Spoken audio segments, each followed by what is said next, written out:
Okay, distribution, a huge topic.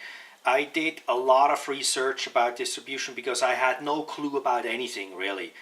But we had a film and now we needed some kind of outlet to get this film to the public. And of course, we're not talking about theatrical distribution. If you're looking for theatrical distribution, that's a whole different ball game, not something we had in mind. Because if you shoot a micro budget feature film with one location and no known stars attached, you're not going to look for theatrical distribution. That will be, well, you can, but that's not what we had in mind. Anyway, so I read a lot about distribution and realized that everything has changed in the last 5 years. The whole distribution game has changed for the betterment of the independent filmmaker. The big studios are not really so thrilled about it because the new age distribution, so to speak, takes the middleman out of it. And that's really, really good for us independent filmmakers. I read a lot of stories about filmmakers back then who had a feature film and they struggled to get a distributor. They finally found one and they thought, now we made it, but they made zero money. And then they kept going, they made another feature film and got a better distributor this time, and same thing, they didn't make any money.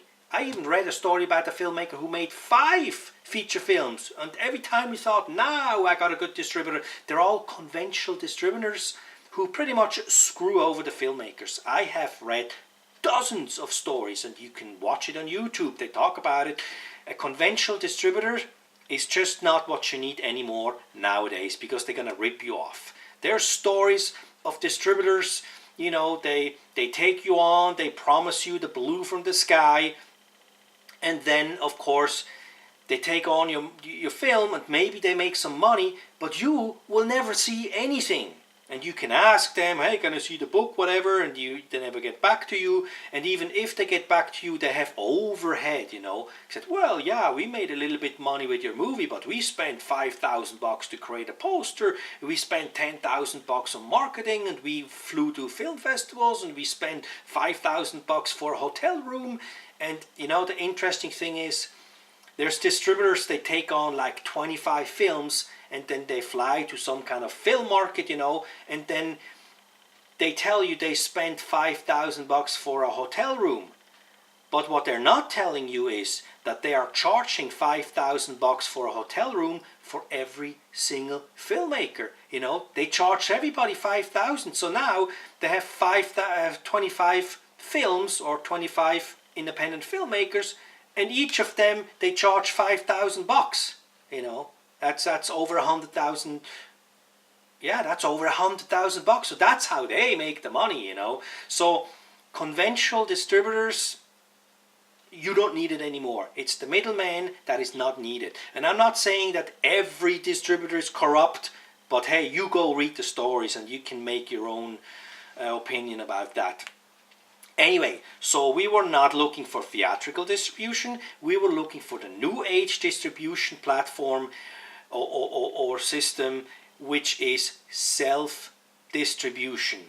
Because ultimately you want your film to end up on iTunes and Google Play and Amazon and down the road Netflix, you know, Vudu, all those digital platforms that are in right now and growing bigger.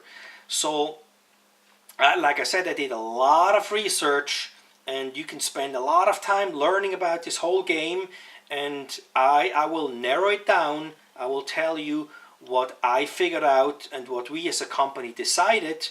It pretty much narrowed down to 2 companies that we looked into it even further, and I will tell you about those 2 companies in the next episodes and really try to make it very easy to understand and tell you how and why we made a certain decision to go with this certain company, and then you can build your own opinion. All right? Oh, there's one thing I forgot is, like, you know, film festivals. Because if you read stories about independent filmmakers trying to get their film out, the topic of film festival comes up, and they think that if you go to a film festivals and you do well, that some great distributor is going to come and take your film, give you a lot of money, and you're rich and everything.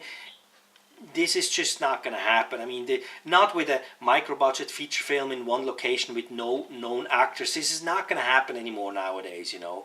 So don't waste any time trying to do that. I mean, hey, feel free to try it out, you know, but the chances that something like this happens with this kind of film is pretty much zero, you know. But everybody has to make their own experience, so, you know, it's up to you.